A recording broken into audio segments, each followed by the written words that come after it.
First-year Latin students may learn that the word malum means evil, but when the members of the band Theater of Malum were coming up with a name for their group, there was no ill intent.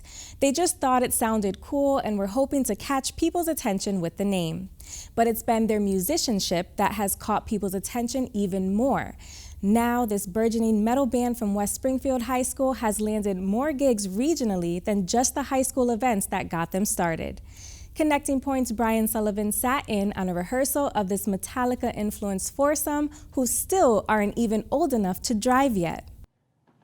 If there's one plus to working from home, it's that during those moments of writer's block, I can walk 2 feet over from my workstation, plug in, and give myself some music therapy to clear my head.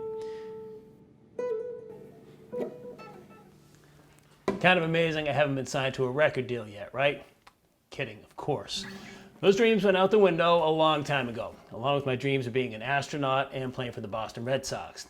But for some local kids, that dream is still alive, and they're right down the road from me in West Springfield.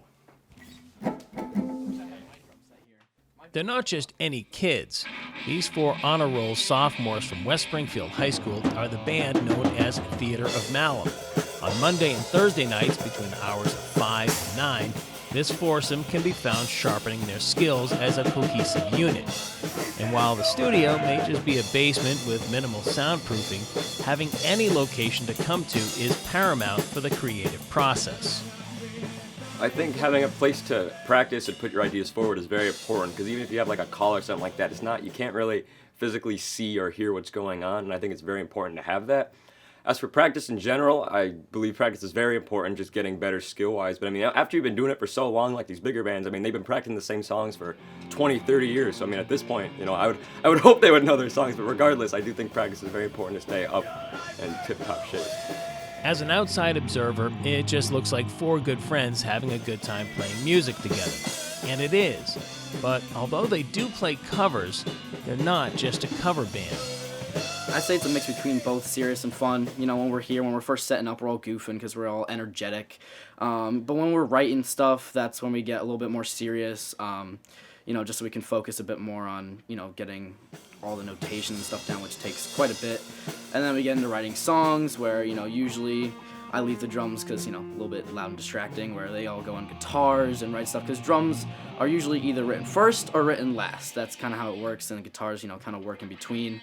Because, you know, they're the ones that can set the melody, which kind of sets the whole tone for the song, whereas I'm just, you know, the one that keeps them on time.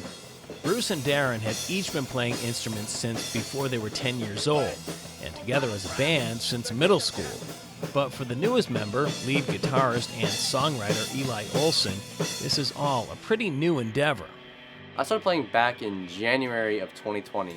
So as soon as the pandemic started, I kind of took that as like an opportunity to learn a new skill or something. Because I had so much time on my hands, I literally 10 hours a day, every day, for at least 4 months straight.